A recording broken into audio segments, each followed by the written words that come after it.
For nearly 10 years, he kept that promise. Until one phone call shattered everything. It was just after 11 o'clock at night. Rain hammered against the windows of Jamaal's downtown office as he prepared for another trial. Case files covered his desk, and the city skyline glowed through the storm. His phone rang. Unknown caller. Normally, he ignored unknown numbers. Something made him answer. The voice on the other end struggled to speak. "Mr. Carter, you need to come to Memorial Hospital. It's your brother." Those 4 words changed his life forever. Hospitals have a silence, unlike any other place. Even surrounded by people, grief makes everything feel empty. Jamaal rushed through the emergency entrance, searching every face for hope. Instead, he found sympathy. Doctors avoided eye contact. Nurses lowered their heads. He already knew. A physician approached slowly. "I'm sorry, Mr. Carter. We did everything we could." The rest of the sentence disappeared beneath the sound of Jamaal's heartbeat. Malik Carter, 29 years old, award-winning investigative journalist, his younger brother, his best friend, gone. Police detectives offered their explanation before sunrise. Drive-by shooting, gang-related violence, wrong place, wrong time. The case, they assured him, would be solved quickly. Jamaal listened without interrupting. He had spent years detecting deception. Everything about their story felt rehearsed. Malik wasn't involved with gangs. He wasn't reckless. He spent his nights chasing corruption, not trouble. The explanation didn't fit the man. 3 days later, rain fell steadily over the cemetery as family and friends gathered to say goodbye. Editors praised Malik's courage. Neighbors remembered his kindness. Former classmates spoke about his determination to expose corruption wherever he found it. After the service, an elderly woman quietly approached Jamaal. She looked terrified. Before speaking, she glanced over both shoulders, as if someone might be watching. "Your brother knew this might happen," she whispered. She reached into her purse and handed Jamaal a small black flash drive. "He told me, if anything happened to him, only you could finish what he started." Before Jamaal could ask another question, she disappeared into the crowd. That night, Jamaal sat alone in his apartment. He inserted the flash drive into an encrypted laptop.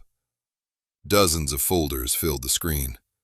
Financial records, property deeds, political donations, surveillance photographs, hidden bank accounts. Every file pointed toward one conclusion. Malik hadn't been investigating ordinary corruption. He had uncovered something much bigger. One folder immediately caught Jamaal's attention. Its title read, "If I'm Dead." With trembling hands, he opened it. A video began to play.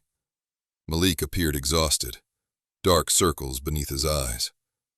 He stared directly into the camera. "If you're watching this, I didn't make it." He paused, taking a slow breath. "They're bigger than anyone realizes. It's not just organized crime.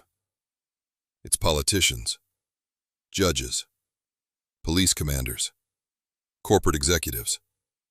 They all work together. I found proof. And when they realized I had it, they decided I couldn't be allowed to live." Malik leaned closer to the camera. "Jamaal, I know you'll want revenge. Don't. Win." The screen went black. Jamaal sat frozen. The lawyer inside him wanted justice. The spy he thought he'd buried 10 years ago wanted the truth. And somewhere in the darkness, the people responsible for Malik's murder had no idea. They had just awakened the one man capable of bringing their entire empire crashing down. Grief changes people. For some, it becomes sadness. For others, anger. But for Jamaal Carter, grief became focus. He had buried his brother.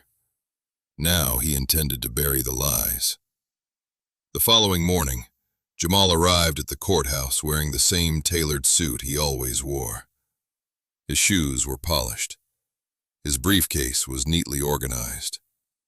To everyone around him, nothing had changed. But beneath the calm exterior, the spy inside him had awakened. Years of intelligence training had rewired his instincts. Every hallway became an observation post. Every reflection in a courthouse window became another set of eyes. Every unfamiliar face was carefully cataloged. The first lesson every intelligence officer learns is simple.